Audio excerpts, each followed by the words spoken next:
Allons-y maintenant avec les triplets pythagoriciens. Donc, Pythagore et ses pythagoriciens, ses disciples qui travaillaient pour lui, se sont mis à la recherche des nombres de nombres qui vérifient la relation de Pythagore. Donc, on dit que des triplets pythagoriciens sont trois nombres, donc ils sont dits triplets pythagoriciens, s'ils vérifient la relation de Pythagore.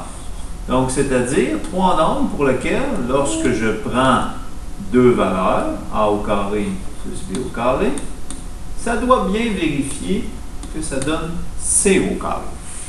Quel est l'intérêt de trouver des triplets pythagoriciens?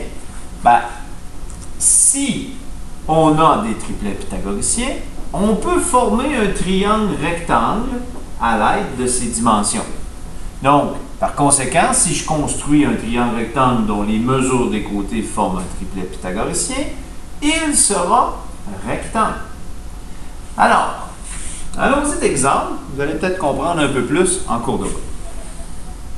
Par exemple, un premier triplet. On peut se poser la question, est-ce qu'il est pythagoricien?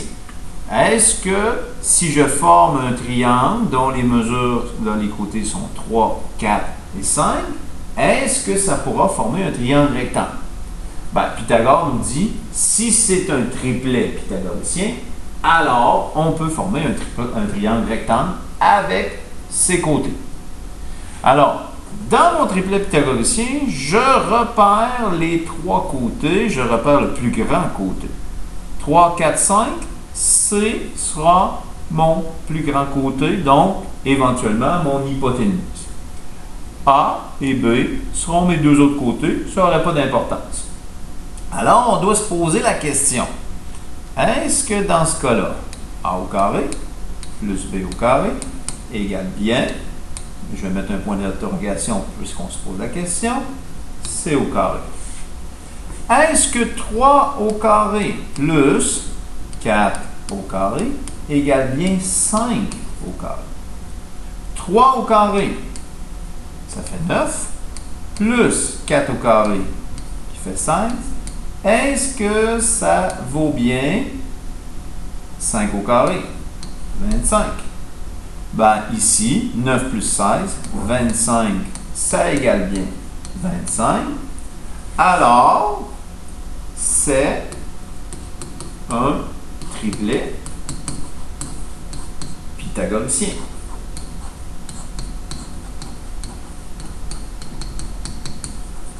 Alors, puisque c'est un triplet pythagoricien, si je construis un triangle qui mesure 3, ça pourrait être 3 cm, 3 mètres, 3 décimètres, donc 3 unités par 4 unités, et dont le plus grand côté ici mesure 5 unités, qui pourrait être, comme je vous dis, des centimètres, des mètres, des décimètres, peu importe, pourvu que ce soit la même unité, alors, automatiquement, il sera rectangle. Donc, si on pouvait trouver tous les triplets pythagoriciens qui existent, on pourrait faire l'inventaire de tous les triangles rectangles qui existent. C'est un peu la quête que les pythagoriciens se sont lancés. Allons-y maintenant avec le deuxième triplet ici proposé. Allons vérifier s'il s'agit d'un triplet pythagoricien. Alors, j'ai trois côtés ici dans mon... trois côtés ou trois nombres dans mon triplet. Repérons le plus grand, donc plaçons C vis-à-vis 15. Je vais placer A et B ici, mais ça n'aurait pas d'importance. Vérifions, est-ce que A au carré plus B au carré égale bien C au carré? Est-ce que 9 au carré plus 12 au carré vaut bien 15 au carré? Donc, est-ce que 9 au carré, 81, plus 12 au carré, 144, équivaut bien à 15 au carré, si on ne le sait pas par cœur, on prend notre calculatrice, 15 au carré, 225. Oups. J'ai l'ennemi qui a disparu. Donc, 225. Donc, 81 plus 144. 81 plus 144. 225.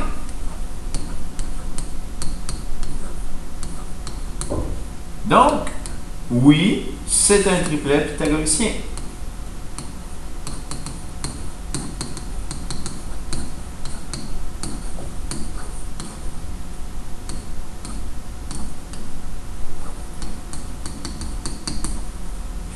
Ainsi, si je construis un triangle qui mesure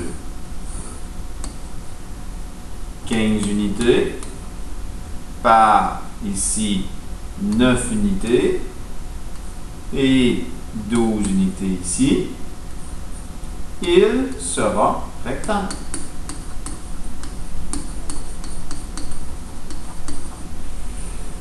Bien sûr, ici, on aurait pu utiliser une autre stratégie. Puisque je sais que 3, 4, 5 est un triplet pythagoricien, alors, si je fais un facteur de multiplication entre mes deux triplets pythagoriciens, alors je peux assurément avoir un triplet pythagoricien. Ici, par exemple, si j'ai 3 et 9, j'ai fait x 3. Et si je prends 4, c'est le même facteur de multiplication x 3. Et ici, x 3 aussi. Alors, sans avoir vérifié, puisque c'est un multiple d'un triplet pythagoricien existant, j'aurais pu conclure qu'il s'agit aussi d'un triangle rectangle. Allons-y d'un troisième exemple. Alors, toujours le même principe. On a 1 racine de 2. Donc, il faut repérer notre plus grand côté. Allons peut-être voir racine de 2. Racine carrée de 2. 1,41 à peu près. Donc, c'est mon plus grand côté. C'est ici. J'aurai A ici. Bon, je pourrais utiliser B. Je pourrais utiliser A aussi parce qu'il sera probablement isocèle. Mais bon, on va y aller de cette façon-là. Est-ce que A au carré plus B au carré égale C au carré? Est-ce que 1 au carré plus 1 au carré égale racine de 2 au carré? Donc, 1 au carré, ça fait 1. Plus 1 au carré, 1 fois 1, 1. Est-ce que c'est égal à racine carrée de 2 au carré? On peut se rendre compte que racine carrée ou exposant 2, c'est des opérations inverses. Donc, il reste 2. Ou si on n'est pas sûr et on est endetté, je peux l'essayer. Racine carrée de 2, que j'élève au carré, ça me donne bien 2. Donc, est-ce que j'ai bel et bien une égalité? Est-ce que 2 égale 2? Oui. Donc, c'est un triplet pythagoricien.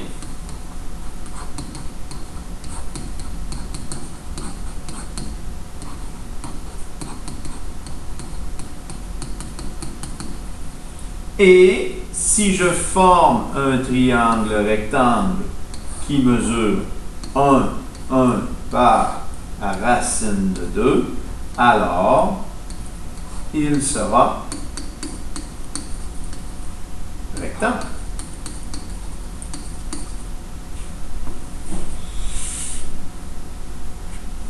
Dans un contexte, alors, cette quête des triplets pythagoriciens peut avoir quelle utilité?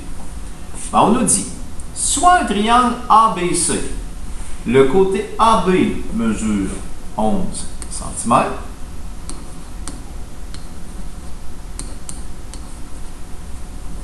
le côté BC mesure 16,7 cm et le côté AC mesure 20 cm. S'agit-il d'un triangle rectangle? Donc là, on se pose la question, est-ce que je peux former un triangle rectangle avec ces trois mesures? La question revient à voir, est-ce qu'il s'agit d'un triplet pythagoricien? Donc, on va se poser la question, est-ce un triplet pythagoricien?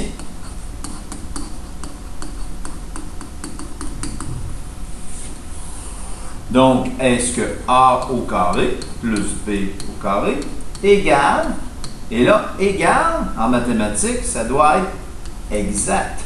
Est-ce que ça donne exactement la mesure de C au carré? Donc, encore une fois, on va y aller en plaçant le plus grand côté ici.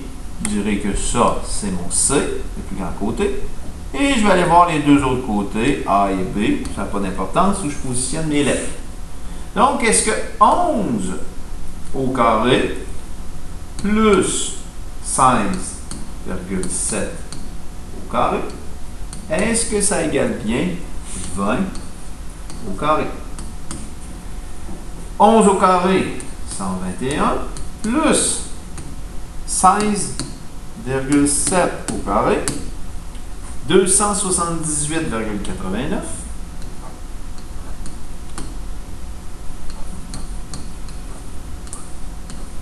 Est-ce que ça égale 20 au carré? 400. Donc, j'ajoute 121 ici, donc plus 121. 399,89. 399,89. Est-ce que ça égale 400? Bon, c'est pas loin. Mais pour vérifier s'il s'agit d'un triangle rectangle, ça doit donner exactement la même chose. Alors ici, ce n'est pas égal. Donc, si ce n'est pas un triplet pythagoricien, si ça ne donne pas une égalité, ce n'est pas un triangle rectangle.